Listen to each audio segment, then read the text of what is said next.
ऐन दिवाळीच्या धामधुमीत कराड शहरातील रस्त्याची जी दुरावस्था झाली आणि याच्यात कोणाचा जीव जाऊ नये यासाठी कराड शहरातील सजग नागरिक तसेच आंबेडकर चळवळीतील कार्यकर्त्यांनी आज शहरातील खड्ड्याचं पूजन करून त्या ठिकाणी दीप प्रज्वलन करून फटाके वाजवून या ठिकाणी यमराजाची पूजा केली आहे आणि त्या खड्ड्यात कुणाचा जीव जाऊ नये यासाठी प्रार्थना केली. आपल्या सोबत आहेत कार्यकर्ते. काय सांगाल की नेमकी खड्ड्याची तुम्ही पूजा का केली?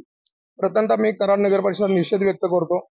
तर कराड शहरामध्ये बरेच ठिकाणी एवढे खड्डे पडलेले आहेत, त्या खड्ड्यामध्ये सामान्य नागरिकांचा जीव गेलेला आहे, जात आहे. त्या अनुषंगाने आम्ही आंबेडकरवादी सर्व विचारधारेचे आम्ही सर्व कार्यकर्ते या ठिकाणी जे यमराज आहेत त्या यमराजाच्या प्रतिमेचं आम्ही पूजन केलेलं आहे की जेणेकरून कुणाचाही जीव या खड्ड्यामुळे घेऊ नये यासाठी आम्ही यमराज यांना एक दंडवत घातलेला आहे की यामध्ये कुणाचाही जीव जाऊ नये.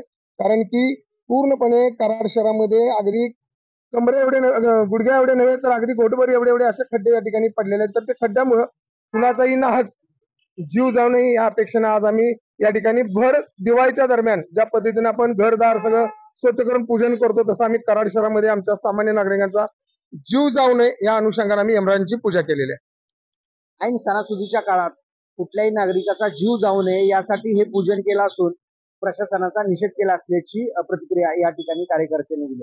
दिनकर थोरात, TV9 मराठी, कराड.